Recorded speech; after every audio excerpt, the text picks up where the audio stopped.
আমরা যে কারণে আপনাদের ডেকেছি, আপনারা এসেছেন তার জন্য ধন্যবাদ। আমরা আগামী 12 তারিখে যে গোটা দেশব্যাপী সাধারণ ধর্মঘট ডাকা হয়েছে, আমাদের দেশের কেন্দ্রীয় ট্রেড ইউনিয়ন এবং ফেডারেশনগুলির যুক্ত আহ্বানে, সেটাকে সফল করার জন্যেই মানুষের কাছে আহ্বান জানাতে আজকের এই প্রেস কনফারেন্স। এখানে আমাদের পুরুলিয়া জেলার যে কেন্দ্রীয় ট্রেড ইউনিয়ন এবং ফেডারেশন 12 জুলাই কমিটি সব মিলিয়ে যে যুক্ত মঞ্চ আছে, সেই যুক্ত মঞ্চের পক্ষ থেকেই আপনাদের ডাকা হয়েছে। আমি তার আহ্বায়ক হিসেবে আমি ওটা অল্প কিছু কথা বলে তারপরে এরা ডিটেল করবেন। আমরা একটা লিফলেট আছে, সেটা আপনাদের দিয়ে দেবো। তাকে যে দাবিগুলোর ভিত্তিতে এই ধর্মঘট ডাকা হয়েছে, তার 1 নম্বর দাবি হচ্ছে শ্রম কোড বাতিল করা। যে শ্রম কোড আসলে আমাদেরকে মধ্যযুগীয় শ্রমদাসত্বের যুগে ফিরিয়ে নিয়ে যাওয়ার একটা চেষ্টা করছে। শ্রমিকদের এতদিনের লড়াইয়ের মধ্য দিয়ে অর্জিত অধিকার কেড়ে নেওয়া হচ্ছে। এমনকি এই যে ধর্মঘট ডেকেছি, বলা যেতে পারে ধর্মঘটের অধিকারকেই বজায় রাখে। ধর্মঘট করতে হয় তখনই যখন কোনো রকম আলাপ আলোচনার মাধ্যমে মীমাংসা হয় না বা কর্তৃপক্ষ কোনো কিছু কর্ণপাত করে না। আমাদের দেশে ইন্ডিয়ান লেবার কনফারেন্স তার লাস্ট অধিবেশন হয়েছে 2015 সালে, অর্থাৎ বিজেপি গভর্নমেন্ট, মোদী গভর্নমেন্ট হওয়ার পর মাত্র একটাই আইএলসির মিটিং হয়েছে। গত 10 বছর ধরে কোনো আইএলসির মিটিং হয়নি। শ্রম কোড একটা শ্রমিকদের সংশ্লিষ্ট ব্যাপার, শ্রমিক মালিক। তো আইএলসি হচ্ছে 3টে পক্ষ থাকে, গভর্নমেন্ট থাকে, ট্রেড ইউনিয়ন থাকে এবং মালিকরা থাকে। এখানেও কোনো আলোচনা হয় না কোনো দিন। ট্রেড ইউনিয়নদেরকে কনফিডেন্সে নিয়েও লেবার কোড কি করা যেতে পারে তা হয় না। কেননা এর মধ্য দিয়ে আমরা দেখলাম যে শ্রমিকদের ধর্মঘট করার অধিকার, ট্রেড ইউনিয়ন করার অধিকার, দর কষাকষির অধিকার, 8 ঘন্টার শ্রমের যে শ্রম দিবসের অধিকার, এইগুলোকে ছিনতাই করে নেওয়া হচ্ছে। তার বিনিময়ে মালিকদের হাতে দেওয়া হচ্ছে ছাঁটাই করার অধিকার।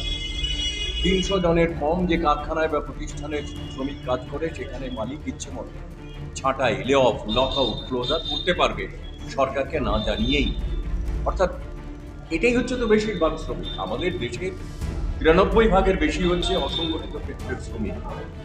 আর এমএসএমই, ক্ষুদ্র মাঝারি শিল্পের ক্ষেত্রে আইনের আওতায় আসার জন্য যে সীমা ঠিক করা হয়েছে, যেটা আগে ছিল 10 জন এবং 20 জন বিদ্যুৎ চালিত এবং বিদ্যুৎ বাদ দিয়ে, সেটা এখন 20 এবং 40 করে দেওয়া হয়েছে, ডাবল। 90% এখানে out of the arena of ল বার করে দাও, নিক্ষেপ করে দাও। আবার 300 জনের কম যে কাজ করে এরকম প্রতিষ্ঠান আমাদের দেশে, সেটাই তো বেশি। 90% এরকম হবে কারখানা বা প্রতিষ্ঠান যেগুলো এরকম হচ্ছে। ফলে আজকে দেখা যাবে যে শ্রম আইনের আওতার বাইরে নিক্ষেপ করাটাই শ্রম কোডের একটা অন্যতম লক্ষ্য। ফিক্সড টার্ম এমপ্লয়মেন্ট, মানে নির্দিষ্ট সময়ের জন্য কাজ।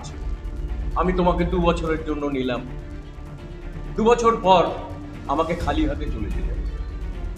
কোনো সোশ্যাল সিকিউরিটি, কোনো আইনগত কোনো সুযোগ সুবিধা আমি পাবো না। 2 বছর পর রিনিউ না করলেও আমার কিছু বলার থাকবে না। 2 বছর পর আমি কোথাও কাজ পাবো কি পাবো না অনিশ্চিত। ফলে আগে যেটা ছিল, একটা জায়গায় কোথাও চাকরি বা কাজ পেলে পর সেটা প্রথমে টেম্পোরারি হলো, পরে পার্মানেন্ট হলো, তারপরে সে তার সুযোগ সুবিধে, প্রভিডেন্ট ফান্ড, গ্র্যাচুইটি, পেনশন, এই যাবতীয় যা কিছু সুযোগ, সেগুলো আসলে কিন্তু স্থায়ী শ্রমিক বলে যে কথাটা আমরা ভাবছি এখনো কিছুটা, সেটা প্রায় বাতিলের খাতায় ফেলে দেওয়া হচ্ছে এই শ্রম কোডের ফলে। এরকম আরো বহু দিক আছে যেগুলো ওরা পরে আপনাদের কাছে রাখবেন। ফলে শ্রম কোড বাতিল করো, এটা হচ্ছে এই ধর্মঘটের মূল ফোকাস। এর সঙ্গে যুক্ত হচ্ছে যে মনরেগাকে পাল্টে যে ভিবিজি রামজি, এখানে শ্রমিকদের কাজের নিরাপত্তা, আইনগত অধিকারটাকে কেড়ে নেওয়া হচ্ছে। আগে যেটা ছিল, কাজ না পেলে সে আইনগত সুযোগ পেতে পারে কমপ্লেইন করার, দাবি করার, এখন আর সেটা থাকছে না। এখন 60-40 করে দিয়েছে। আমরা দেখেছি 5 বছর ধরে পশ্চিমবাংলায় মনরেগার কাজ হয়নি। এ ওকে দায়ী করছে, ও ওকে দায়ী করছে, মাঝখান থেকে ক্ষেত মজুররা কাজ পেল না। ঠিক সেটাই এখন এই 47 করার ফলে কি হবে? আগে ছিল এটা কেন্দ্রীয় সরকারের নিজস্ব, এখন এটা হয়ে গেল যে রাজ্য সরকার টাকা না দিলে পরে এদের ঠেলাঠেলি হবে। ফলে আবার সেই একই জিনিস শ্রমিকরা কাজ পাবে। এই একটা দুর্ভাগ্যজনক। আমরা সেই জন্য বলছি যে পুরোনো জায়গাতেই ফিরে যাও, বরং 200 দিনের কাজ এবং 600 টাকা ন্যূনতম মজুরি, এটা আমরা দাবি করছি। রাষ্ট্রায়ত্ত ক্ষেত্রের ব্যাপক বেসরকারীকরণ চলছে। দেশের মানুষের ত্যাগে এই সম্পদ গড়ে উঠেছে, সেগুলোকে জলের দরে বিক্রি করে দেওয়া হচ্ছে কর্পোরেট পুঁজির হাতে। আমরা এর বিরুদ্ধে। এই গত যে পার্লামেন্ট সেশন গেল, সেখানে দেখা যাচ্ছে ইভেন পারমাণবিক শক্তিটাও বেসরকারি হাতে 100%। এবং আমরা জানি আগে যে পারমাণবিক চুক্তি হয়েছে সেখানে এখানে যে ওরা অ্যাটমিক এনার্জি প্ল্যান্ট করবে, সেখানে সরকারের খুব একটা, আমাদের দেশের সরকারের খুব একটা নাক গলানোর সুযোগ থাকবে না। কোনো ডিজাস্টার বা কোনো দুর্ঘটনা ঘটলেও তাদেরকে সেরকম কোনো পেনাল্টিও দিতে হবে। আমরা এটার বিরুদ্ধে। আমরা এবারের পার্লামেন্ট সেশনে দেখলাম বিমা ক্ষেত্রে 100% বিল তার সুযোগ করে দেওয়া হয়েছে। আমাদের দেশে ব্যাংক এবং বিমা রাষ্ট্রায়ত্ত থাকার ফলে আমাদের দেশের অর্থনৈতিক সার্বভৌমত্ব অনেকটা রক্ষিত, সেটাকে রাপচার্ড করে দেওয়া, ধ্বংস করে দেওয়ার ষড়যন্ত্র চলছে। আমরা এর বিরুদ্ধে। আমরা দাবি করছি যে বিমা ক্ষেত্রে 100% বিদেশি বিনিয়োগের যে বিল, সেটা প্রত্যাহার করতে হবে।